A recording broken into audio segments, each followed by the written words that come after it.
Alright you guys, it's July 27th, so here's the garden update for the month of July. It's late in the day, so it's finally cooled off a little bit, and so it's nice enough to walk around, but it's hot and it's really dry. We actually haven't gotten good rain in a couple weeks, so we're really feeling the heat.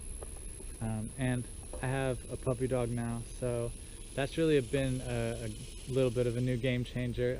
She obviously can't be around when the chickens are out. She hasn't learned that yet, but she will be a good chicken dog. And but yeah, she's taking up some of my energy, so come meet Lacey. Hey Lacey. Hey. Just found this puppy on the side of the road, and she was a mangy, bloated with worm furball, and now she's my puppy. So I did finally cut this path. You can kind of see I'm trying to leave as much shade as possible, but I decided I needed to clean up my life a little bit, so have some access.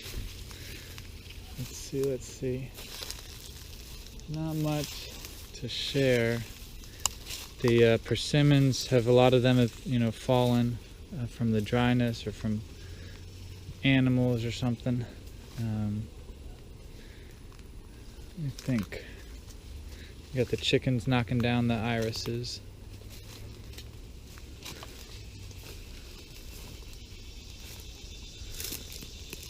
Let's see. Oh shoot, I'm glad we did this tour, because this blueberry's getting watered right away. That's all. So this is not permanently damaged. This might be. That new growth is just kind of tender. But that'll get watered right away. You see the figs on LSU Purple. This is its first year to make a crop. And I didn't get any of the pears. This pear tree set a couple, probably 2 or 3, and the animals have been getting them. But I did get some pears from straight ahead. Back here I did some clearing out. You can see a lot of the goldenrod laying down and giant ragweed laying down. I was just getting some light to the figs so I could harvest some. This is a brown turkey. I don't know if you can see them back there. And just cleaning up a little bit. So the figs have been going for a while. We'll get over to LSU Gold. That one's kind of like finishing up. And this one, I don't know, it's going straight into Breba. I was going to test that one. But it dropped a bunch on the ground. When it was, full tilt, it still had a lot of figs on it.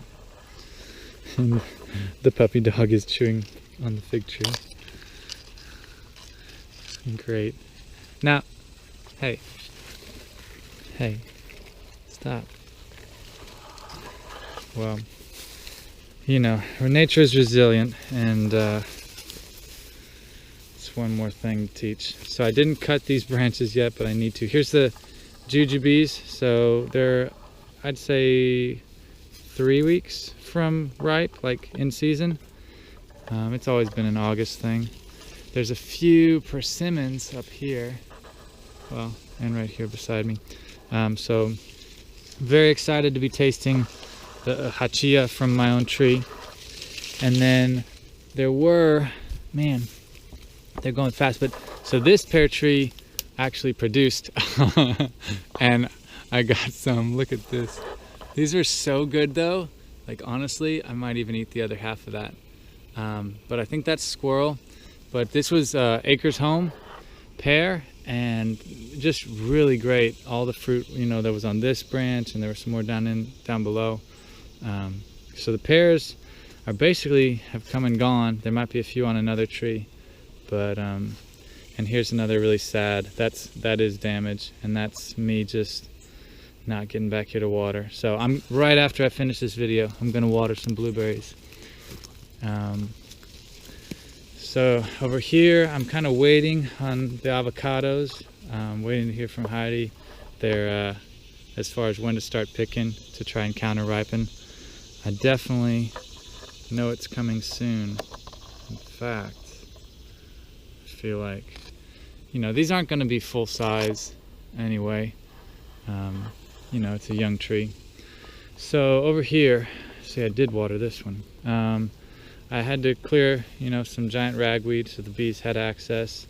And then Lacey's getting into trouble over here by the pond. I was cleaning out the pond. I'm gonna maybe do something, maybe make a mat, or at least get the fluff for some fire starting, because the ducks have been using the pond a good bit, and I also didn't want the water hyacinth to take over. So that's a big thing, is, you know, managing aquatic plants, because they definitely will take over. And let's go back. This path is impassable for sure, and partially because I leave some trash in the way, but I'll probably clear that out in the next day or two. Over here we've had just a bumper crop, but not much yield because of these dang fruit flies. You can see getting in. LSU Gold is an open eye fig, and so, you know, with the pressure and everything, I have to pick them like this stage and counter ripen. It just is like a little bit yellowing. It's not like green, but all of the ones that are yellow are like fully demolished by fruit flies. And that's okay though. Definitely still got some ripe ones. I designed a, oh my gosh, she's going crazy. Designed a fig picker. So look at the innovation here. It's pretty simple. Hey pup. She's full of energy because you ate dinner. Alright. So this is pretty scary to see. So, you know, this leaf curl is from drying out on the Ujikitsu. I'm not going to bucket water or anything, but definitely hoping for rain. And let's see what else.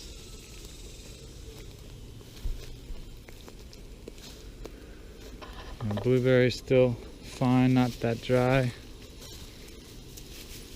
The bees, you know, I don't know if I had already pulled in June, but I think I pulled quite a bit from these colonies. There's blueberry that looks good. What else? Moringa shooting up. Here's a lot of good growth. I mean, this is 2 feet taller than it was. But there's more drought stress on citrus. That's kind of scary. Maybe I will bucket. I'm bucketing for blueberries. But those guys got to toughen up. This dog.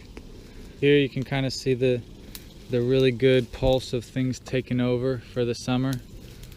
There's a carpet of pepper vine, falsa berries that are still not ripe.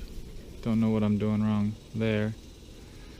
And yeah, the passion vine, I see one straight ahead, but passion fruit is starting to become ripe. So since June video, we've already gone, you know, almost all the way through our pears. We're in the thick of our grapes, so over by the chickens, and passion fruit coming in. What else am I forgetting? Whoa. All right.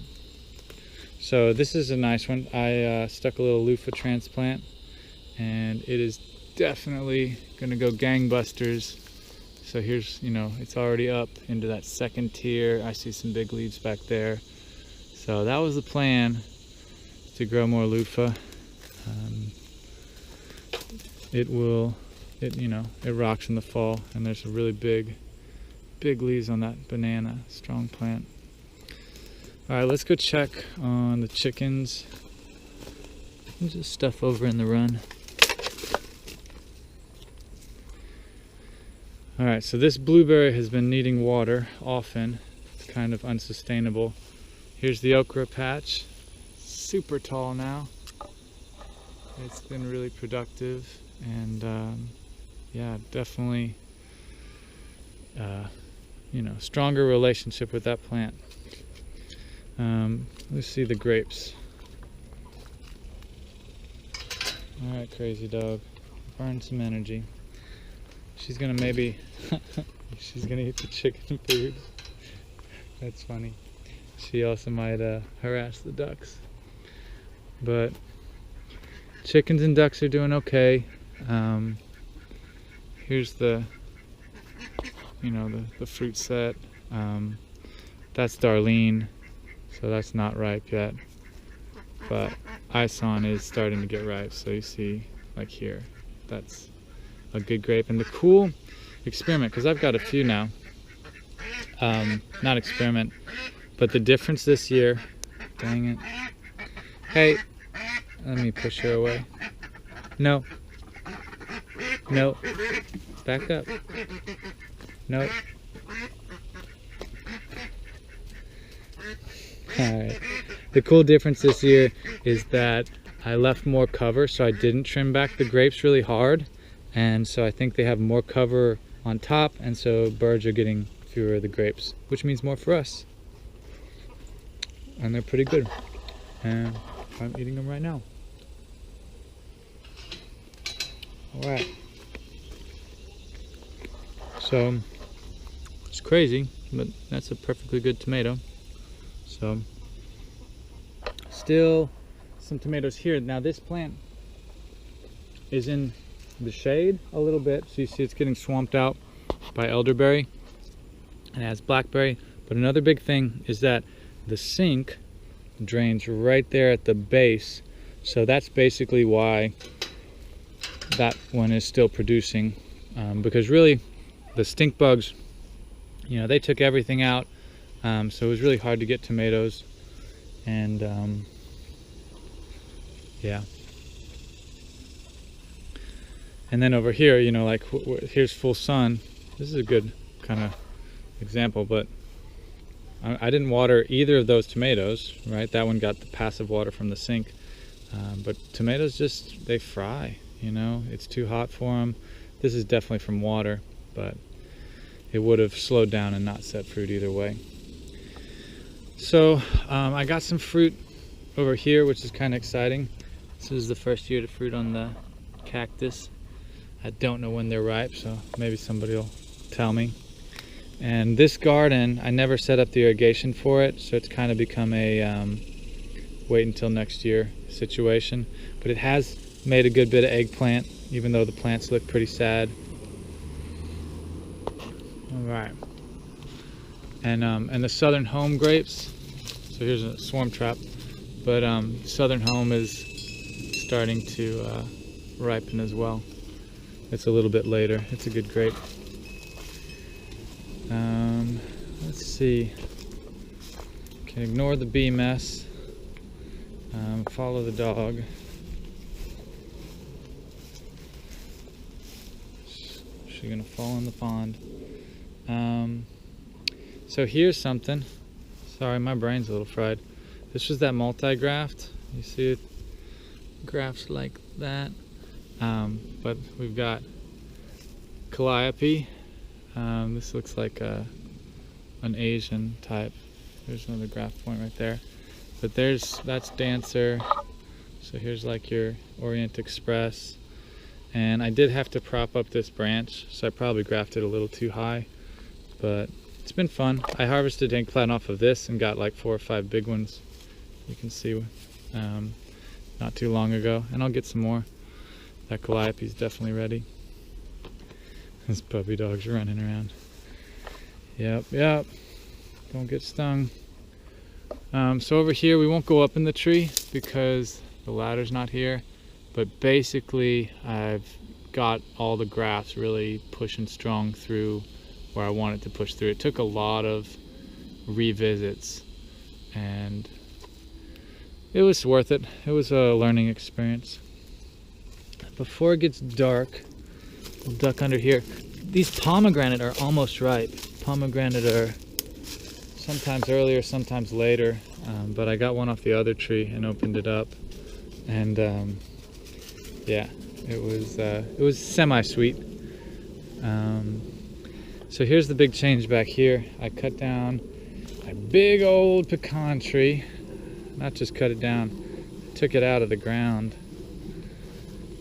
just a little bit ago. And this is me really trying to clean up and clear, you know, life stuff. I had left this tree because it's a pecan, you know, I like pecan, but it was not where I wanted it. You know, it was just a seedling. It was right up against my edging, and I was seeing how it was shading out this satsuma, and I just finally made that decision. I wanted, you know, some sun space for some other good things. So that's a big change. Not much else to report. I'll go back there. I'll make an avocado video for that back there, but that's about it. Let's walk through the darkness and then we'll be done. Taking out a few trees. I'm just kind of deciding, you know, where to send the light to. Look at this though, this cherimoya, because of the mild winter.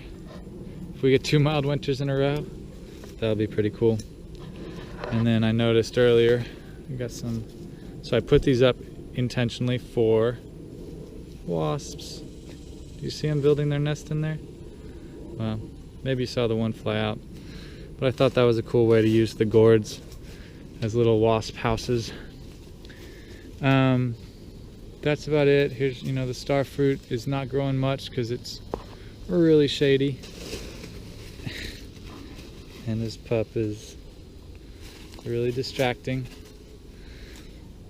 Oh yeah, I got a fountain. Boom. I don't know, you know. I buy things at estate sales, impulse. That's about it. Hope you guys enjoyed the video, and I'll catch y'all next time. Peace.